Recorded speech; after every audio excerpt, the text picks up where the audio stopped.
A virus devastates humanity, which I love. Okay, I don't love that a virus devastated humanity.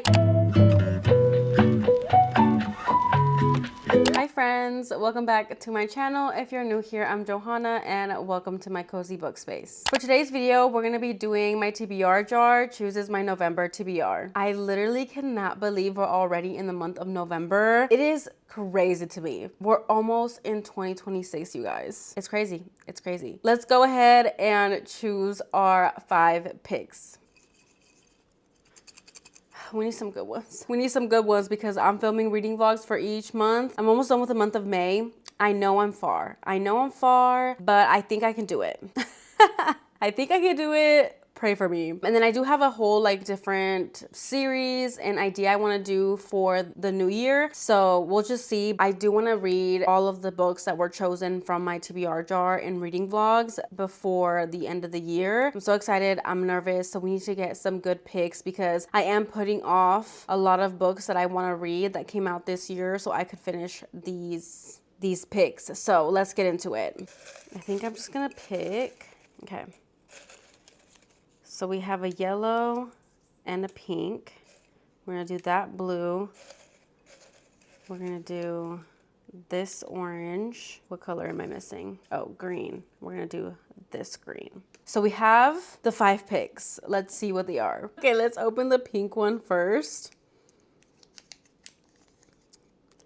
320. Again, if this is your first video of mine, I do have 3 chances to redraw. And then if we get a book that was chosen from a previous TBR, those don't count as a redraw because those are going to get read anyways. So it's going to move the number on the list, if that makes sense. Because once I read the book, then the number goes down since the book transfers to my read tab. Does that make sense? I hope that makes sense. Let me make sure the books I've recently hauled are on my Goodreads because I don't think they are actually. So let me update that real quick so we can make this as fair as possible. I think we are updated on my books. Okay. I should have done that before I started filming, but I completely forgot. So what was that? That was a number 320. So let's see what that is.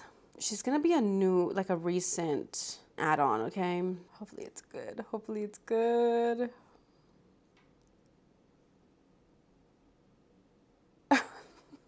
Number 320 is Touch the Dawn by Shelley Kitzmiller. I believe this is a historical. Yep, yes ma'am. It says here, beautiful Heller Payton came to San Francisco to escape a sordid past in the slums of New York. But when she meets Joaquin Murrieta, she follows her desire and dares to risk exposure of her past. I guess it's called something different now. Yeah, it's called El Dorado. I will put up a picture.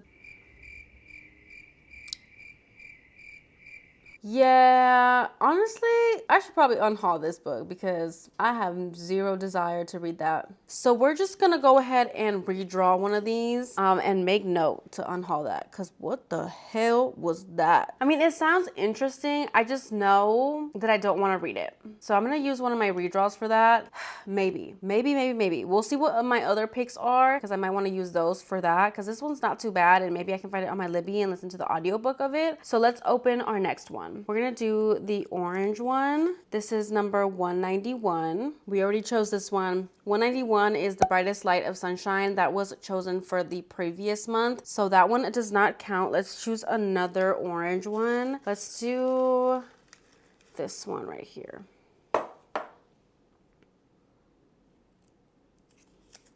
359. To be honest, I think we have this one already. We might have chosen this one already. Maybe I should have shaken my TBR jar a little bit better. 359. Okay.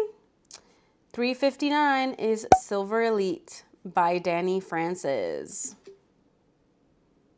Yes, ma'am. Oh, that's so exciting. Okay, I had been wanting to read this for a minute. It says here, psychic gifts are a death sentence and there are rules to survival. Trust no one, lie to everyone, and whatever you do, don't fall for your greatest enemy. Ren Darlington has spent her whole life in hiding, honing her psychic abilities and aiding the rebel uprising in small ways. On the continent, being modified means certain death, and Ren is one of the most powerful mods in existence. When one careless mistake places her in the hands of the enemy and she's forced to join their most elite training program, she's finally handed the perfect opportunity to strike a devastating blow from inside their ranks. But training for Silver Block can be deadly, especially when you're harboring dangerous secrets and living in close quarters with everyone who wants you dead. As the stakes grow ever higher, Ren must prove herself to Silver Block, but that's easier said than done when your commanding officer is the ruthless and infuriatingly irresistible Cross Redden, who doesn't miss anything when it comes to her. And as war rages between mods like her and those who aim to destroy them, Ren must decide just how far she's willing to go to protect herself and how much of the continent is worth saving. I am so excited about this. I've heard nothing but amazing things. This book took the book community by storm, and it is a dystopian novel, dystopian romantasy, and I'm excited what I think about it, especially because I'm really into my dystopian. I feel like dystopian genre is what I'm in the mood for at this very moment, you know, like it just fits the vibe of fall. So I'm so excited about this. Another series I will be starting. Let's see what my next one is. Yellow, we have 113. Not me snacking in the middle of my video. Let's see what number 113 is. Oh, this one's good. Number 113 is Dead of Eve by Pam Godwin. Oh yeah, I have a special edition of this trilogy and it sounds so good. Pam Godwin is one of my favorite authors. Description says, a virus devastates humanity, which I love.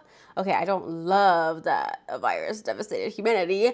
I love like end of the world romances. I am here for it. Okay. Few men survive, the rest are monsters. The women are dead except Evie. Through a quirk in her genetics, she survives. When her physiology begins to evolve, she must come to terms with what she is and accept her role in finding a cure. The mutated hunt her, the men brutalize her, except 3. Cryptic warrior, contrite lover, caring enemy. They are fiercely protective of the last living woman, but divided in their own agendas. Can they come together to protect the only hope for humanity? Evie must survive. So I did know this was a reverse harem, that it was like 3 men with 1 woman, and I'm here for it, especially if Pam Godwin's writing it. And this just sounds so good. It's so different, so interesting. I believe it's gonna be dark romance, Pam Godwin spice. It's gonna be out of this world, I already know, and it sounds like so much fun, and I feel like I'm going to love it. So I am so hyped that this is on my November TBR. If you're wondering, these are what I'm eating.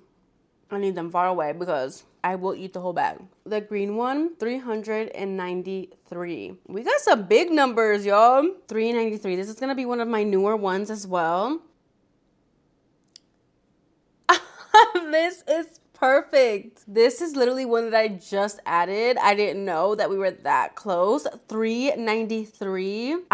When I bought this book, I was saying that I hope to get to it in the month of November, and now it's on my November TBR. Pick number 393 is If It Makes You Happy by Julie Olivia. I know you guys have seen this book everywhere, and me too, girl. Me too. That's why I bought it, because it's giving Gilmore Girls vibes. It's inspired by that. It is a romance, a friends to lovers, small town, adults, slow burn. Literally the epitome of fall. I mean, look at this cover. We have like a sunshine, a single dad, and a grumpy black cat heroine. So we have here, my new next door neighbor seems to have everything figured out. Small town golden boy, check. Single dad extraordinaire, check. Hot baker forearms, I didn't notice them, I swear. I, on the other hand, don't at all have anything figured out. Trust me, I didn't think taking over my mom's dream bed and breakfast in Copper Run, Vermont was going to be easy. It should be a good place to heal after my divorce, but apparently my scones belong in the garbage with my small talk skills, as pointed out by none other than Cliff. Cliff is inescapable. He knows exactly what people need always. His charm, the way he wears flannel, and even his pastries make not wanting to be friends with Cliff and his daughters pretty hard. Friends?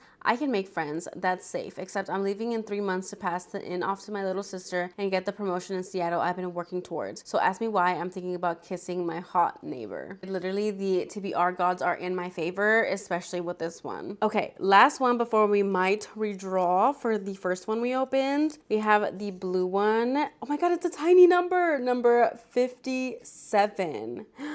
Oh my God, I wonder what it could be. I'm nervous about this one, number 57, because it's one of the ones that I like first added on here. Stop. I don't think this has been chosen for any of my other physical TBRs. This is a series that I have been wanting to start for so long. It is a small town romance series. If you know, you know. If you know, you know which one I'm talking about. Number 57 is Done and Dusted by Lila Sage. How many of y'all remember how many times I've talked about this book and wanting to read it? Yeah, I own almost the entire series and I haven't even read the first book. So that's saying a lot, okay? And this is a lot of people's favorite. I mean, I'm an Elsie Silver lover, but if you're not, a lot of people like Lila Sage instead. We'll see. It might be the other way around. Who knows? This one, again, like I said, is a small town cowboy romance. It says here, she's off limits, but he's never been good at following the rules. For the first time in her life, Clementine, Emmy, Ryder has no idea what she's doing. She's accomplished everything on her to-do list. She left her small town of Meadowlark, Wyoming, went to college, and made a career for herself by doing her favorite thing, riding horses. But after an accident makes it impossible for her to get back into the saddle, she has no choice but to return to the hometown she's always wanted to escape. Luke Brooks is Meadowlark's most notorious bad boy, bar owner, and bachelor. He's also the unofficial fifth member of the Ryder family. As Emmy's older brother's best friend, Luke spent most of his childhood antagonizing her. It's been years since he's seen her, but when she walks into his bar and back into his life, he can't take his eyes off of her. Despite her better judgment, he wants to do a whole lot of more than just look at her. Emmy's got too much on her mind to think about romance, and Luke knows he should stay away from his best friend's younger sister. But what if Luke is just what Emmy needs to get her spark back? Or will they both go up in flames? Who knows? Who knows? But I am excited. I can't believe this was chosen. I really, truly can't believe it. Okay, let's go into a redraw for the first pick. It was a pink one. I see this pink one right here. We're just gonna go into it. We're gonna go into it. I feel a little lucky. I feel like all the ones that I'm kind of looking at first thing are the ones, are the ones. So number 129. 129. I hope it's good. I hope it fits the vibe. I hope it's good. I hope she passes the vibe check. What was it? 129? Okay.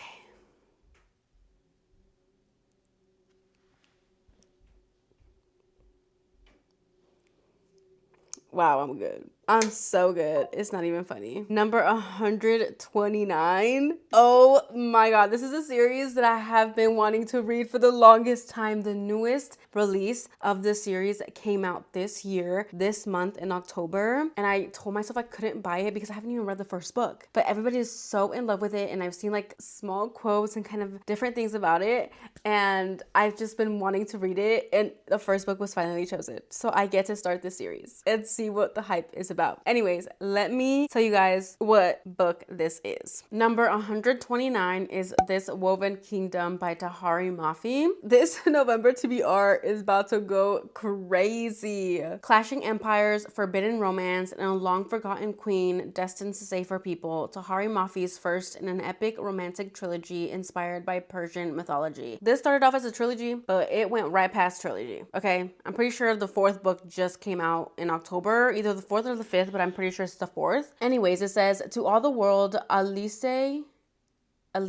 Oh, girl, I'm sorry. Alice is a disposable servant, not the long-lost heir to an ancient Jinn kingdom forced to hide in plain sight. The crown prince, Cameron, has heard the prophecies foretelling death of his king, but he could never have imagined that the servant girl with the strange eyes, the girl he can't put out of his mind, would one day soon uproot his kingdom and the world. You guys, I've heard nothing but amazing things. Yeah, the fourth book just came out and there's gonna be a fifth book. So this is no longer a trilogy. We have such a good November TBR. I can't wait for the new reads of November. Those are all of the books that my TBR jar chose for my November TBR. Let me know what's on your November TBR. What are the books that you are dying to get to in the month of November? I would love to know. Don't forget to like, comment, and subscribe, and I will see you guys in my next one. Bye, guys.